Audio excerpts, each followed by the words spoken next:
Graça e paz, meu irmão, gratidão damos a Deus pela oportunidade de hoje, 29 de março de 2025, a gente poder meditar na palavra do Senhor no capítulo 8 do livro de Esdras, versículo 15. E nele está escrito: ajuntei-os perto do rio que vai a Ava e ficamos ali acampados 3 dias. Então atentei para o povo e para os sacerdotes e não achei ali nenhum dos filhos de Levi.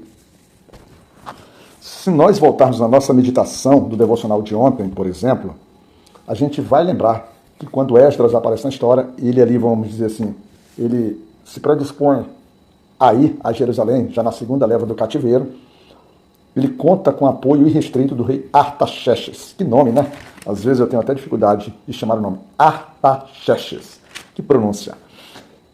E dentro dessa, vamos dizer assim, dessa permissão e desse apoio restrito, nós temos um versículo, que é o versículo 13 do capítulo do devocional de ontem, que é o capítulo 7, que Artaxerxes diz o seguinte: por mim se decreta aqui no meu reino, todo aquele que do povo de Israel e dos seus sacerdotes e levitas que quiserem ir contigo a Jerusalém, vá.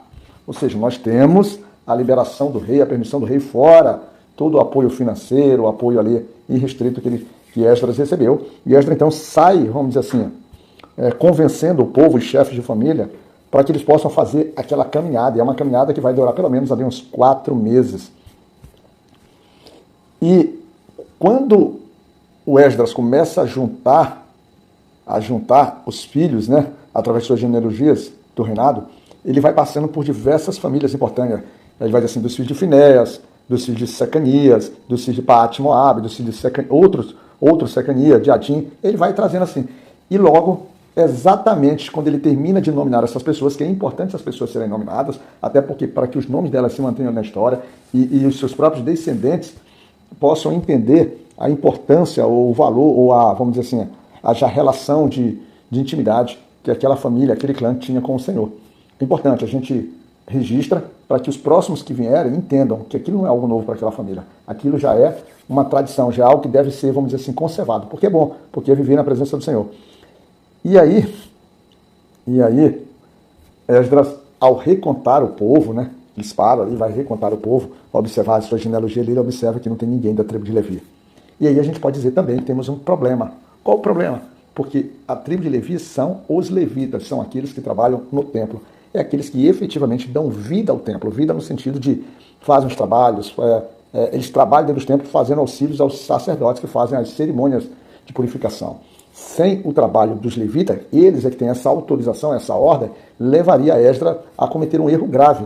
Era fazer com que outros, das outras tribos, das outras genealogias, tivessem que fazer um trabalho que é exclusivo dos levitas. Conforme a gente vê lá para trás, nos livros de Número, Deuteronômio, Levítico, Êxodo, esses livros aí, que agora eu não lembro exatamente qual deles é que dá essas coisas. Tanto que os levitas nós temos a tribo de Merari, a tribo dos Coatitas, a tribo dos Jassonitas, lembram? E principalmente os sacerdotes que vêm ali da linhagem direta de Arão. E agora, como resolver isso?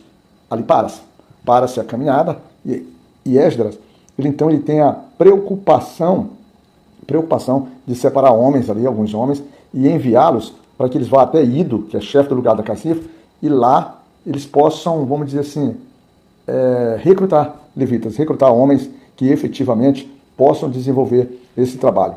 E o versículo 17 ele diz assim: e dei-lhes mandado para Ido, chefe no lugar de Casifia, e lhe pus palavras na boca para dizer a Ido, seu irmão, e aos netineus, no lugar de Casífia, que nos trouxestes ministros para a casa do nosso Deus. Eles deveriam, então, ir até esse homem, e é por meio deles, né, que pudessem indicar homens que pudessem trabalhar na obra. Simples assim, homens que pudessem trabalhar no templo. E o interessante, quando a gente para pensar assim, dentro das nossas igrejas, por vezes, a gente acaba percebendo que, por vezes, ou nós não temos pessoas para trabalhar na obra, para se envolver no templo, ou pior, porque aqui são pessoas que são específicas, é como se tivessem dons, né? São pessoas que são selecionadas, são pessoas já reservadas por Deus para isso. E as nossas igrejas, muitas vezes, a gente vai observando que se não for aqueles trabalhos, quanto mais a administração estiver mais perto de poder de decisão, parece que muitas vezes é definido por questão de afinidades, como se fossem correntes políticas. E isso acaba, vamos dizer assim, trazendo grande prejuízo para o crescimento do corpo de Cristo e da igreja em si, da manutenção, né? A gente acaba não identificando, por vezes, aqueles que, no nosso caso, como não tem linhagens específicas, como linhagem de Arão, que nós estamos dentro do cristianismo, não do judaísmo, mas parece que a gente não consegue identificar pessoas com os dons corretos, pessoas com o interesse correto. Mas quando vai se envolvendo, principalmente aqueles cargos ditos mais importantes, acaba havendo um apadrinhamento, interesses que acabam corrompendo, por exemplo, o verdadeiro sentido do trabalho e da obra. E aqui Esdras vai estar tendo essa preocupação de manter efetivamente o propósito e o que se tem. E aí aparece, né, lá no versículo 18, diz assim: trouxeram-nos segundo a boa mão de Deus sobre nós, um homem sábio dos filhos de Mali, filho de Levi, filho de Israel, a saber, Serebias, com seus filhos e irmãos. 18. Agora nós temos levitas para trabalhar na obra. Nós temos agora eles podendo ir, porque agora tem homens que podem auxiliar os sacerdotes. Pouca gente, efetivamente, mas além dele nós temos mais 20 que vem ali de Hassabias e também tem dos netneus, que vem mais 220 netneus. Aí sim, nós temos agora pessoas que possam fazer a caminhada e que possam dar prosseguimento. E o interessante é que nesse processo, quando Esdras está saindo com esse povo todo, né, e teve essa preocupação, Esdras, como é que eu ia dizer? Ele está levando riquezas que foi dada pelos reis, né, foi dada pelo povo, que seriam as suas ofertas voluntárias. Muito. E eles não eram homens de guerra, eles eram homens simples. E eles iam fazer uma caminhada por um terreno extremamente perigoso. Se hoje as coisas são perigosas, imagina então andar com dinheiro, andar com riquezas, né, andar com posses nessa época. E aquele povo tal. E o interessante foi que Esdras, um pouco antes, ele tinha direito, porque Esdras estava além de uma, vamos dizer assim, uma autoridade espiritual, ele também está sendo até uma própria autoridade do próprio governo, do próprio rei. E aí ele teria direito a ser transportado, a ser conduzido como uma escolta, né, do exército do rei. Só que ele tinha dito para o rei o seguinte: ele disse assim, que a mão do nosso Deus é sobre todos os que buscam para o bem, mas a sua força e a sua ira sobre todos os que os deixam. E isso fez com que Esdras então ficasse com vergonha de utilizar a escolta do rei. Ele ficou literalmente com vergonha.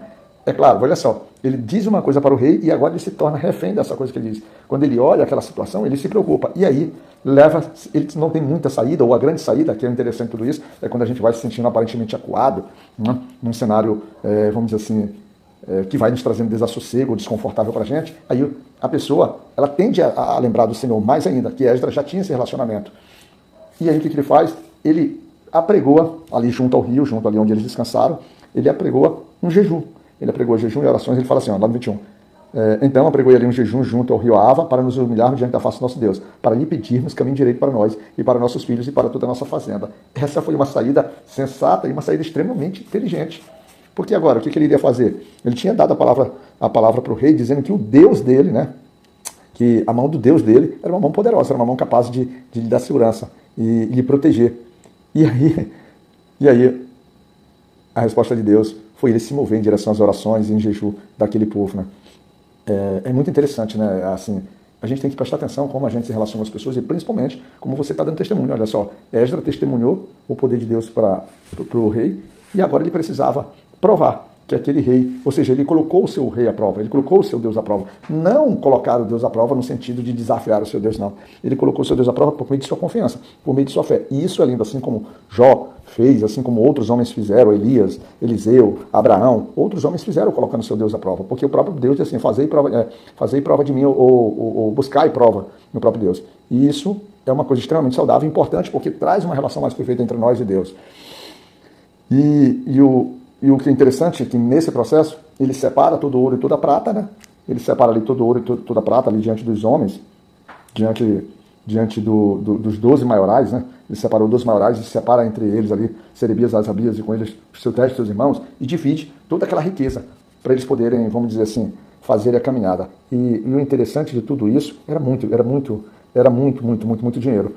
E a confiança estava nele. E no versículo 28 ele diz assim, consagrados sois do Senhor, e sagrados são estes vasos, como também esta prata e este ouro, oferta voluntária oferecida ao Senhor, Deus de vossos pais. E eles foram conduzidos e levaram isso até os maiorais e os príncipes lá de Israel, chegando para que pudessem botar nas câmaras do Senhor.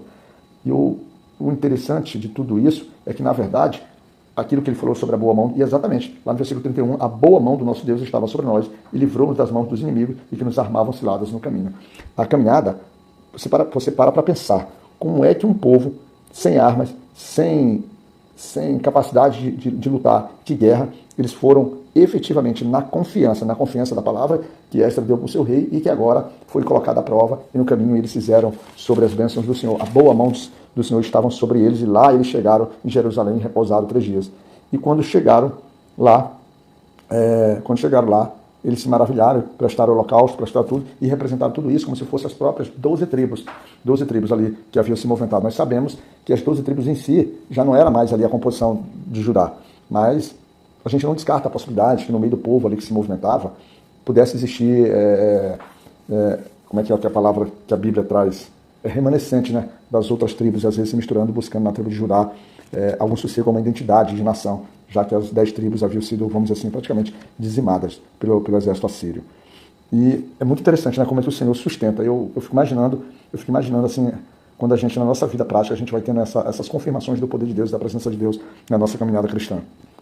E a partir desse ponto, né, dessa celebração que eles chegaram, eles transportaram tudo, descansaram, e no 4º dia eles celebraram e ofereceram os holocaustos ao Deus de Israel. Eles ofereceram os holocaustos como se estivessem oferecendo para as 12 tribos, ou seja, sempre celebrando que Israel, agora não pensando como tribo de Judá, mas pensando como nação toda, eles ofereceram os carneiros, bodes, todo o cerimonial daquilo. E também ofereceram, ou entregaram, né, aos sátrapas,